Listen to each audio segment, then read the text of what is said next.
ஒழித்திய தீர வேண்டும் என்று இன்றைக்கு அனைத்து இந்திய அண்ணா திராவிட முன்னேற்ற கழகத்தோடு முதலாக கூட்டணி அமைத்து பிற கட்சிகளை இணைத்து இந்த சட்டமன்ற தேர்தலை 17வது சட்டமன்ற தேர்தலை சந்தித்து கொண்டிருக்கிறோம். கடந்த முறையும் பாரதிய ஜனதாவோடு இணைந்து 2021 மிகப்பெரிய வெற்றியை நமக்கு பெற்றுத் தந்தார்கள். இன்றைக்கும் எதிர்வருகின்ற 2026 சட்டமன்ற தேர்தலிலும் கண்டிப்பாக தேசிய ஜனநாயக கூட்டணி கோவையில் மட்டுமல்ல தமிழகத்திலும் முழுவதும் மாபெரும் வெற்றி பெறுவது எந்த விதமான ஐயப்பாடும் இல்லை. ஒவ்வொரு முறையும் திமுக கோவை மாவட்டத்திற்கு பிற மாவட்டங்களில் இருந்து வேட்பாளரை இறக்குமதி செய்வதாகவே வாடிக்கையாக உள்ளது. கடந்த முறை நம்முடைய முன்னாள் உள்ளாட்சித்துறை அமைச்சர் எஸ் பி வேலுமணி தொண்டாமுத்தூர் தொகுதியிலே காங்கேயத்திலிருந்து ஒரு காளையை அனுப்பினார்கள். அந்த காளையா போட பூனையா போயிடுச்சு. இதுதான் திமுக வரலாறு. இப்போது அனுப்பிச்சிருக்காங்க கோவை மாவட்டத்திற்கு. இங்கே யாருமே மீச வச்சாப்புல திமுக ஒருத்தருமே இல்லை. கரூர் கூட திறக்கி சொல்லியிருக்காங்க.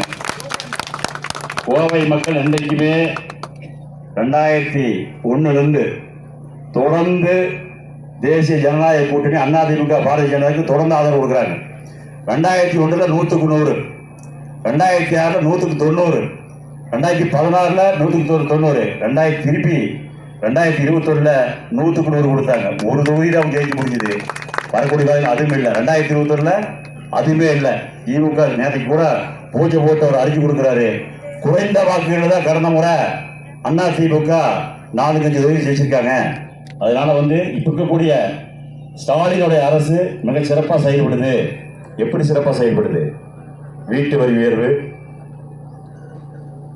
கரண்ட் பில் உயர்வு, குப்பைக்கு கூட வரி போட்ட அரசு திமுக அரசு. கோவை மாநகராட்சியை பொறுத்தவரையிலே அனைத்து இந்திய அண்ணா திராவிட முன்னேற்ற கழகம் 2020-21 நிதியாண்டிலே மாநகராட்சியுடைய நிதிநிலை அறிக்கையை அறிவித்து போகும்போது கிட்டத்தட்ட 2100 கோடி ஆண்டு பட்ஜெட் 2100 கோடி. ஆனா இன்னைக்கு 2025-26 4850 கோடி ரூபாய் வரி, 125 மடங்கு வரி உயர்வாயிருக்குது. எந்த விதமான வளர்ச்சி பணியுமே கோவை மாவட்டத்தில் இல்லை. மாண்புமிகு எடப்பாடியாருடைய காலத்திலே கோவை மாவட்டத்தை எடுத்துக்கொண்டால் மத்திய அரசோடு உறுதுணையோடு இங்கே இஎஸ்ஐ அரசு மருத்துவமனையை தரம் வைக்கிறாங்க. நம்முடைய டைட்டில் பார்க்ல 2 லட்சம் செலவில் 156 கோடி ரூபாயில டைட்டில் பார்க் நம்ம தான் பூஜை போட்டு 85% வேலையை முடிச்சோம். இன்னைக்கு ரிப்பன் பண்ணி கட் பண்ணியிருக்கான்.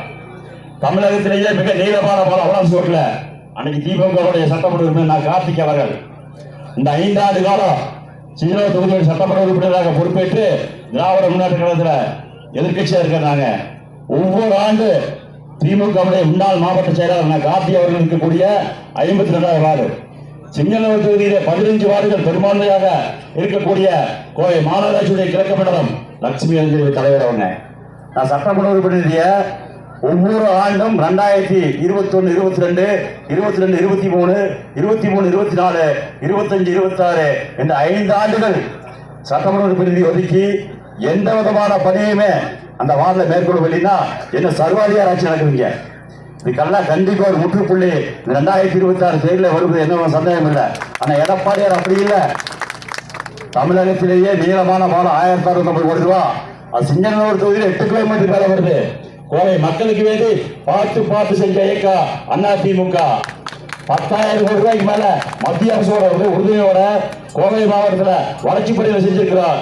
இன்னைக்கு நெஞ்ச நிறுத்தி ஓட்டு கேட்க முடியும் இருக்கிறதுனால மேட்டுப்பாளைய ரோட்ல பாலம், அவனாசி ரோடு பாலம், திருச்சி ரோடு பாலம், நஞ்சப்பா ரோடு பாலம், பொள்ளாச்சி ரோடு விரிவாக்கம், அரசு மருத்துவமனை 130 பேரை தரம் உயர்த்தி இந்த உறுப்பு மாற்று அறிவிச்சைக்கு கொடுத்தது அனைத்து இந்திய அதிமுக.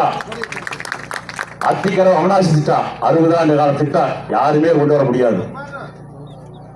மாநிலத்தினுடைய சொந்த நிதியில ஒரு டிபிஆர் திரிவான திட்ட அறிக்கை தயார் பண்ணி காமராஜர் காலம் தொட்டு நம்முடைய 60 ஆண்டு காலம் இருந்தத 1500 கோடி ரூபாயில அத்திக்கரம் அவனாசி கொண்டு வந்தாங்க. இன்னைக்கு கோவை மாவட்டத்தில் எடுத்துட்டீங்கன்னா மத்திய அரசு உறுதியும் புரட்சி தலைவர் அம்மா அவர்கள் இருக்கிறது பொழுது தமிழகத்தில் இருக்கக்கூடிய 11 மாநகராட்சிகளுக்கு ஸ்மார்ட் சிட்டி கொடுக்கிறது மத்திய அரசு. நம்முடைய கோவை மாநகராட்சியில 1000 கோடி ரூபாய்க்கு மேல 7 குடங்களை அது மத்திய அரசு உறுதி பண்ணோம். பார்த்து பண்ணாங்க. இன்னைக்கு கோவையினுடைய தொழில் வளர்ச்சிக்கு முக்கியமா இருக்கக்கூடியது நம்முடைய கோவை விமான நிலையத்தை பன்னாட்டு விமான நிலையமா தரம் உயர்த்தோன்னு காலகாலமா அந்த நில உரிமையாளர்களுக்கு 30 லட்சம் ரூபாய் 40 லட்சம் ரூபாய் இழப்பீடு கொடுத்துட்டாங்க. நம்முடைய எடப்பாடியார் அவர்கள் என்ன பண்ணாரு, அங்க இருக்கக்கூடிய நில நிர்வாக ஆணையாளர் சீர்திருத்தம் சென்னை, கோவை மாவட்ட ஆட்சித்தலைவர், மாவட்ட வருவாய் அலுவலர் அவர்கள் அமைச்சு குழு போட்டு நேரடி பேச்சுவார்த்தை நடத்தி ஒரு ஏக்கருக்கு 3,700,000 ரூபாய் தொழில் வச்சு இழப்பீடு கொடுத்தது அதிமுக அரசு. நம்முடைய கொரோனா காலம் அப்பயே முடிஞ்சிருக்கு. 80-85% நில எடுப்பு முடிச்சுட்டு போனோம். திமுக 15% இடத்தை எடுத்துட்டு 5 ஆண்டு காலமா இந்தியாவில் இருக்கக்கூடிய ஒவ்வொரு மாநிலங்களும் விமான நிலையம் விரிவாக்க வேண்டும் என்று சொன்னால் நிலத்தை எடுத்து மத்திய சர்க்கார் கொடுக்கணும். ஆனா இவங்க மத்திய சர்க்கார் கொடுக்காம நாங்களே உள்கட்டை பற்றி செய்வோம். நாங்க எதுக்கு 2,000 ரூபாய்க்கு பண்ணா 200 ரூபாய் கமிஷன் வரும். திமுக எண்ணம் அது படிக்கல. நாடாளுமன்ற தேர்தலில் பல கட்சி பிரச்சனை பண்ணி முன்னாடி இப்பதான் 200 ரூபாய் இருக்காங்க. மீண்டும் 2026 தேசிய ஜனநாயக கூட்டணி அமைகின்ற பொழுது பன்னாட்டு விமான நிலையம் கண்டிப்பாக செயல்பாட்டுக்கு வரும் என்ற ஐயப்பாடும் இல்லை. அது மட்டுமல்ல, நம்முடைய எடப்பாடியுடைய ஆட்சி காலத்திலே முன்னாள் உள்ளாட்சித்துறை அமைச்சர் வேலுமணி இருக்கின்ற பொழுது நம்முடைய கோவை மாநகராட்சிக்கு மெட்ரோ ரயில் திட்டம் செயல்படுத்த வேண்டும் என்று உறுதி செய்யப்பட்டு அன்றைக்கே விரிவாக திட்ட அறிக்கை டிபிஆர் என்று சொல்லக்கூடிய டீடைல் ப்ராஜெக்ட் என்று சொல்லக்கூடிய விரிவான திட்ட அறிக்கை தயாரிப்பதற்காக நிதி ஒதுக்கப்பட்டது. இந்த 4 ஆண்டு காலம் இந்த நிதியை டிபிஆர் தயார் பண்ணி ஒரு மோசமான அறிக்கைக்கு போய் மத்திய சர்க்கார் அவர் கொடுத்து இந்தியாவில் இருக்கக்கூடிய மாநகராட்சிகளில் 20 லட்சத்துக்கு மேற்பட்ட மக்கள் இருக்கக்கூடிய வசிக்கூடிய வயதுதான் அந்த மெட்ரோ திட்டம் செயல்படுத்தப்படும் என்று இருக்கக்கூடிய சூழ்நிலையிலே 2011 மக்கள் தொகையை கணக்கு காட்டி சுமார் 16 லட்சம் மக்கள் மட்டும் இருக்காங்க, இங்க பொட்டன்சியல் கிடையாது தவறான ரிப்போர்ட் கொடுத்து, அது மட்டுமல்ல அந்த ரயில் நிறுத்தம் இருக்கக்கூடிய இடத்துல 22 மீட்டர் அகலம் இருக்கணும், 18 மீட்டர் அகலத்தை கொடுத்து ஒரு திட்ட அறிக்கையை தவறாக கொடுத்து மத்திய நம்முடைய அதிமுக அரசுக்குமே மோடி சர்க்காருக்குமே இதே குற்றம் சுமத்துவதற்கு வேண்டிய அந்த டிபிஆர் இது பண்ணாங்க. மீண்டும் அனைத்து இந்திய அண்ணா திராவிட முன்னேற்ற கழகம் ஆட்சிக்கு வரும்பொழுது கண்டிப்பாக மத்திய அரசோடு இணைந்து விமான நிலைய விரிவாக்கம் மெட்ரோ ரயில் திட்டம் கண்டிப்பாக செயல்படுத்தப்படும் என்று நேற்றை தெரிவித்துக் கொண்டு அதிமுக பொறுத்தவரையில நெஞ்சில் விட்டு ஓட்டு போடலாம் கேட்கலாம்.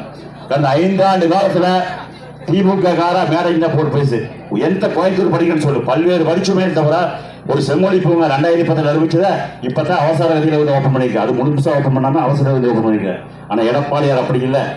மாண்புக்கு புரட்சி தலைவர் எம்ஜிஆர் மாண்புக்கு அம்மாவுடைய வந்தவர்கள் சாதாரண சிலுவம்பாளையத்திலிருந்து கிளைக்கழக செயலராக இருந்து ஒரு ஒன்றிய கழக செயலாளராக, மாவட்ட கழக செயலராக, தலைமை செயலராக, சட்டமன்ற உறுப்பினராக, நாடாளுமன்ற உறுப்பினராக, நாட்டினுடைய முதலமைச்சராக 1.5 கோடி தொண்டர்களுக்கு இன்னைக்கு பொதுச் செயலாளராக பணியாற்றக்கூடிய எடப்பாடியார் அவர்கள். அதிமுக அங்கிருக்கிற இங்க கூட இங்க அங்க போலாம். இது வரலாறு. திமுக மாறல. திமுக கம்பெனி கருணாநிதிக்கு அப்புறம் ஸ்டாலினுக்கு அப்புறம் உதயநிதி, மத்தியில யாரு நாடாளுமன்ற குழுவுடைய தலைவர் கருணாநிதி உடம்புல பிறந்தா மட்டும்தான் இருக்க முடியும். கனிமொழி, அன்பு சகோதரி கனிமொழி அவர்கள், அங்க கூட டிஆர் பாலு அவர்கள் 5 முறை நாடாளுமன்ற உறுப்பினர், அவருக்கு வாய்ப்பு இல்லை. திருச்சி சிவா அவர்கள் 5 முறை நாடாளுமன்ற உறுப்பினர், அவருக்கு வாய்ப்பு இல்லை. கருணாநிதி உறுப்பினர் தான் இருக்கு. ஆனா அதிமுக அப்படி இல்லை. சாதாரண இருக்கிறவங்க எந்த பதவிக்கு வேணாம் வரலாம். ஆனா எடப்பாடியார் அவர்கள் கடந்த காலங்களிலே சொன்னதையும் செய்தார், சொன்னதையும் செஞ்சார். சுதந்திரம் அடைந்து 75 ஆண்டு வரலாற்றிலே தமிழகத்தினுடைய கடன் 4,50,000 கோடி. அதில் எடப்பாடியார் அவர்கள் மாண்புமிகு முதலமைச்சராக பொறுப்பேற்று 6 மாவட்டங்களை அறிவித்தார்கள். தமிழகத்திற்கு 38 மாவட்டம் 38 பாடமாச்சு. ஒவ்வொரு மாவட்டம் அறிவிக்கும் போது அந்த மாவட்டத்தினுடைய ஆட்சித்தலைவர் அலுவலகம், காவல் கண்காணிப்பாளர் அலுவலகம், அதுபோக கோர்ட் வளாகம், இந்த தாசில்தார் ஆபீஸ், பல்வேறு பிரிவுகளில் வளர்ச்சி பணிகள் இருக்கு. இப்படி எல்லாம் பண்ணி கொரோனா காலம் எந்த விதமான வருமானம் கிடையாது. யாருக்கு அரசு ஊழியருக்கு 1 பைசா கூட சம்பளம் கொடுக்கல. அப்படி எல்லாம் கொடுத்து ஆட்சி நடத்துறாங்க. இந்த 5 ஆண்டு காலத்துல 25 ஆண்டுகள் வாங்கின கடனை 5,50,000 கோடி கடன் வாங்கி தமிழகத்துடைய நம்பர் 1 முதலமைச்சர் எது சொல்றாரு? கடன் வாங்குறது நம்பர் 1 முதலமைச்சர். திமுக கோட்டு சூட்டு போட்டு நடிப்புல டெய்லி போட்டோ ஷூட் போட்டு தான் நடக்குது. ரோபோட் மாதிரி வருவார், அப்படியே பேசிட்டு போயிடுவார். இதுதான் திமுக நிலைப்பாடு. ஆனா எடப்பாடியார் அவர்கள் இன்றைக்கு மாண்புமிகு அம்மாவுடைய மறைவிற்கு பின்பு சொன்னாமலே கூட பொங்கல் தொகுப்பு 1000 ரூபாய் கொடுத்தாங்க. கொரோனா காலம் 2,500 ரூபாய் கொடுத்தாங்க. நாட்டு மக்களை பார்த்து பண்ணாங்க. ஆனா இன்னைக்கு 2026 தேர்தல் அறிக்கையிலே மாண்புமிகு எடப்பாடியார் அவர்கள் தேசிய ஜனநாயக கட்சியினோட கூட்டணியோடு இணைந்து மீண்டும் ஆட்சி பொறுக்கின்ற பொழுது தமிழகத்தில் இருக்கக்கூடிய அனைத்து குடும்ப அட்டைதாரர்களுக்கும் உதவித்தொகையாக 10,000 ரூபாய் வழங்கப்படும் என்று அறிவித்திருக்கிறார்கள். அது மட்டுமல்ல, 2,000 ரூபாய் குலவிளக்கு திட்டம். உங்களை மாதிரி ஏமாத்துறது இல்லை. நீ 2021 தேர்தல் அறிக்கையில 1000 ரூபாய் குடும்ப தலைவருக்கு கொடுப்பேன்னு சொன்னீங்க. 28 மாசம் சட்டமன்றத்தில் பல முறை சங்கல்பம் பண்ண பின்னாடி ஈரோட்டில் ஒரு இடைத்தேர்தல் நடந்துச்சு. அந்த இடைத்தேர்தல் தோத்து போகிற லட்சத்துல அண்ணாதுரையினுடைய பிறந்த செப்டம்பர் 15 உதவித்தொகை அறியப்படுதா 28 மாசம் கழிச்சு 1000 ரூபாய் கொடுத்தா. அதுக்கு என்ன சொல்ல தெரியுமா? தகுதி வாய்ந்தவருக்கு மட்டும்தான் 1000 ரூபாய்னா. ஓட்டு கேட்கும் போது அப்படி சொல்ல. தமிழகத்தில் இருக்கக்கூடிய 2 கோடி 10 லட்சம் குடும்ப அட்டையார் கொடுக்கப்படும். தகுதி என்ன வேணும்? திமுக இருக்கணும், காங்கிரஸா இருக்கணும், கம்யூனிஸ்டா இருக்கணும், அவங்க கூட கைக்கூலியா இருக்கணும். இன்னைக்கு கம்யூனிஸ்டே பயந்து வைக்கிறான்னு தெரியல. அனைத்து இந்திய அண்ணா திராவிட ஆட்சி காலத்துல 34,000 ஆர்ப்பாட்டம் பல்வேறு அமைப்புகளை வச்சு பண்ணாங்க. இன்னைக்கு வாய் மூடி இருக்கிற கம்யூனிஸ்ட் இன்னைக்கு கோயம்புத்தூர் ஒரு தொகுதி ஒன்று வாய்ப்பு இல்லை. இதே திமுக 2016 21 ஒரே தொகுதியை ஜெயிச்சாங்க. இன்னைக்கு அந்த தொகுதி கூட விட்டுட்டு ஓடுறாங்கன்னா என்ன நிலைமை இருக்குன்னு பார்த்து கோயம்புத்தூர் பார்த்துருக்கீங்க.